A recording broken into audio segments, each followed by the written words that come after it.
Bueno, aquí continuamos en otro bloque de Santa Fe Noticias, Marcelo, con otro invitado. Así es, está con nosotros Silvia Ausburger, diputada provincial del bloque Igualdad y Participación, pertenece al Frente Progresista Cívico y Social. La saludamos formalmente, gracias por estar acá. Bienvenida, gracias por ¿Qué venir. tal? Muchas gracias por invitarme. Bueno, Silvia, ¿se va a dar la reforma de la Constitución este año o no, a nivel provincial? Bueno, es un clásico desde el inicio de la democracia. El gobernador lo anunció como intención política en su discurso inaugural el 1 de mayo. Nosotros hemos siempre planteado la necesidad de la reforma. Santa Fe es casi la única, junto con Mendoza, que no ha reformado su constitución después del año 94, de la reforma a la Constitución Nacional. Pero depende de la voluntad política mayoritaria de ambas cámaras, ¿no? Requiere mayoría especial de ambas cámaras, así que se necesita generar el consenso que hasta ahora no se ha viene preparando generado. esa voluntad política? ¿Se ve con ganas? ¿Se ve tranquilo, pausado? Hasta ahora solo el anuncio y las declaraciones públicas que todos conocemos de algunos diputados y diputadas o senadores que se han expresado en general a favor de la reforma y después con algunos cuestionamientos en el momento en que debe hacerse o qué cosas deben incluirse o no, ¿no? ¿Va a incluir la reelección del gobernador? Claramente el actual gobernador no puede ser reelecto porque juró por una constitución donde no está habilitada la reelección. Así que eso para no va a poder. para despejar. Próxima. El actual no puede. No. Luego, en general, las constituciones dan un segundo periodo en el mismo sentido que la Constitución Nacional, ¿no? ¿Y 4 años alcanzan para una buena gestión?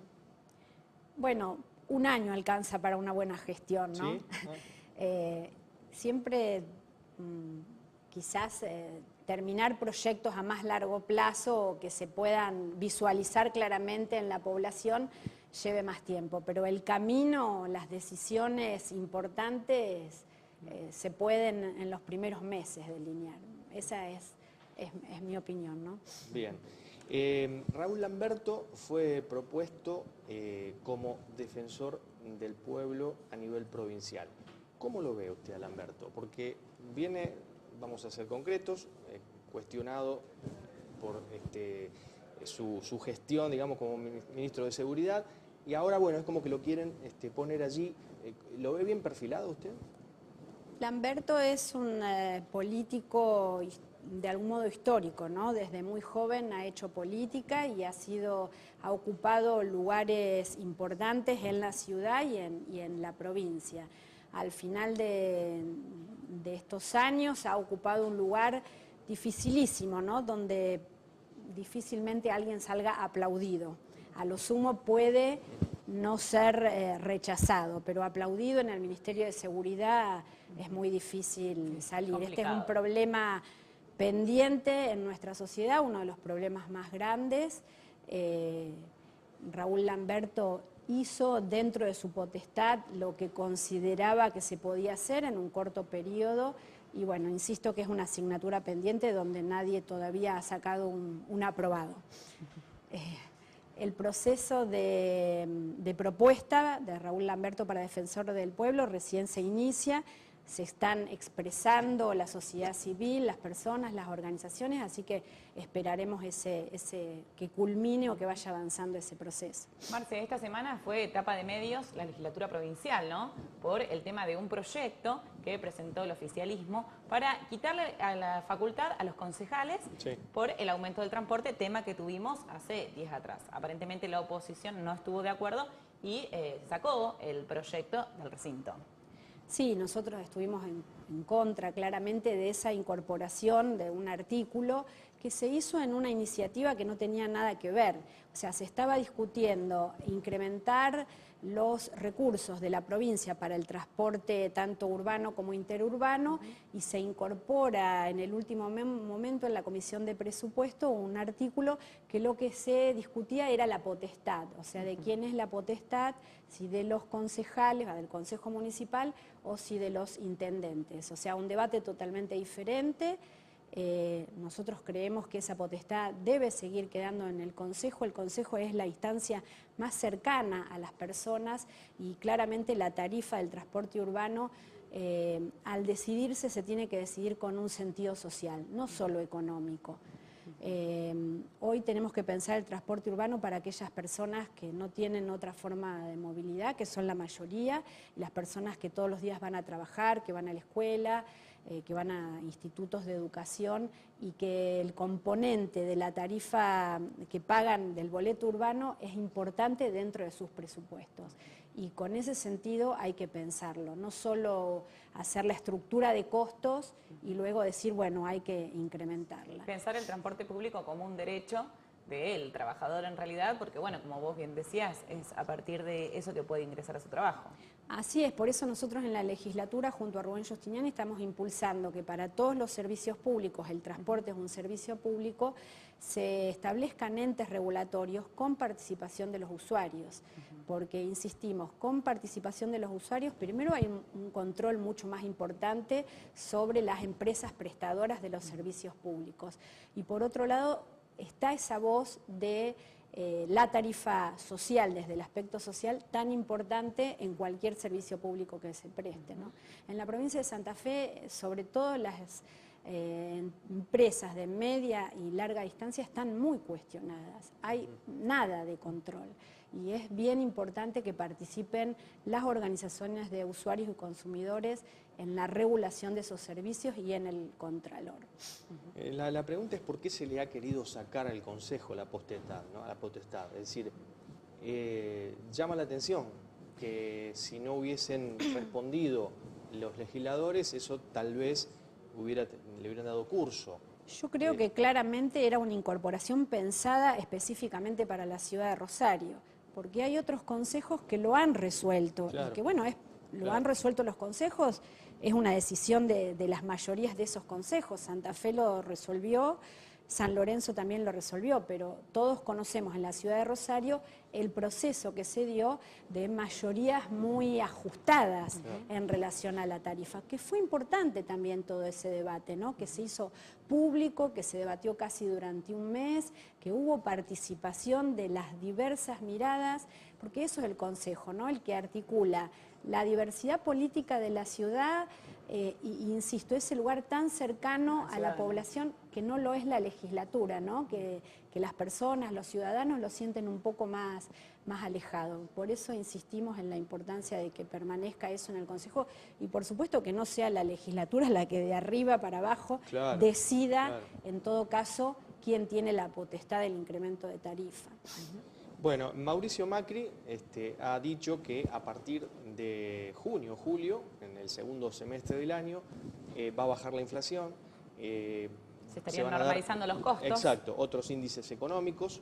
El gobernador Lifchit ha salido del cruce y para él dijo que no va a cambiar mucho en esta última parte del año, en los últimos 6 meses. ¿Usted qué piensa?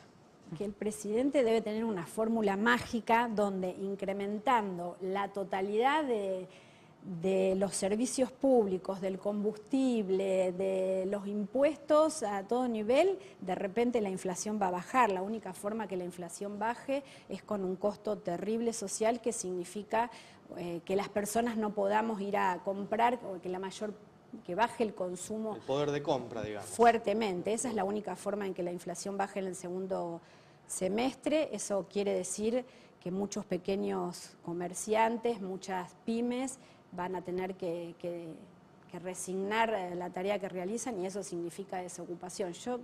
Nosotros avisoramos una situación muy difícil hacia adelante, ¿no?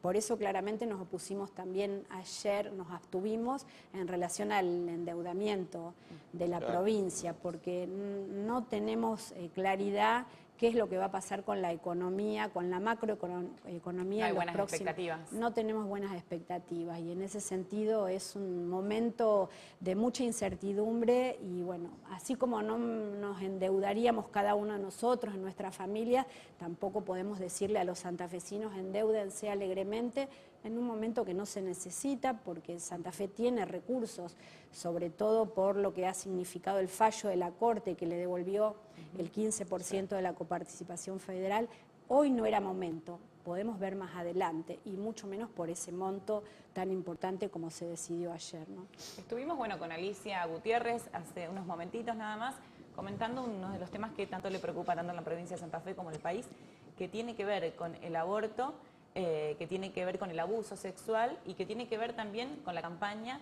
y concientización de educación sexual. ¿Cuál es tu postura frente a esto y frente, bueno, a la campaña que nos comentaba sobre libertad? Sí, para Belén, libertad para Belén.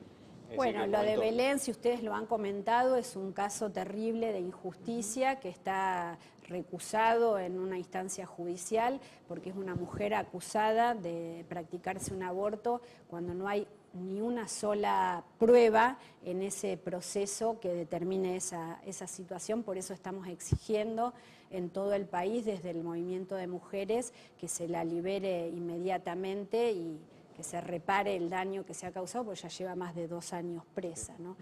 En relación a la educación sexual, que es el instrumento que tienen todas las sociedades para evitar la práctica del aborto, Santa Fe de algún modo está por encima del promedio en relación al cumplimiento de ese derecho, que es un derecho que tienen todos los niños y niñas en la educación formal, pero falta mucho, hay muchos obstáculos.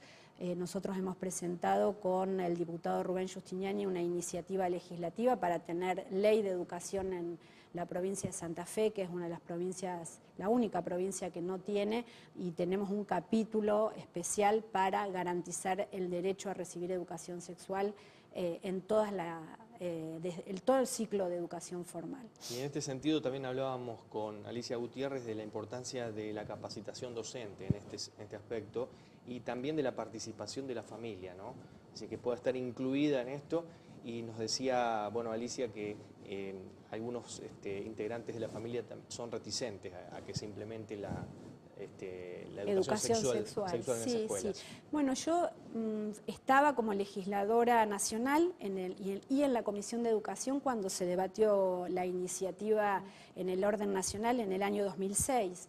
Y justamente el debate que destrabó esta discusión de si es responsabilidad de la familia, si es responsabilidad del Estado o cómo integramos ambas responsabilidades, es a partir del conocimiento de los casos de abuso sexual que la mayor parte se producen en el interior de los hogares o por una persona que integra el entorno familiar, ¿no? Entonces, cuán importante es para los niños y las niñas que reciban educación sexual en la escuela a la que asisten, para que justamente podamos evitar ese abuso, que el niño o la niña pueda expresarse y saber que nadie tiene derecho sobre su cuerpo y no dejarlo librado exclusivamente al entorno familiar. Ambos, y es fácil y posible integrarlos, las familias y el Estado son responsables en este tema.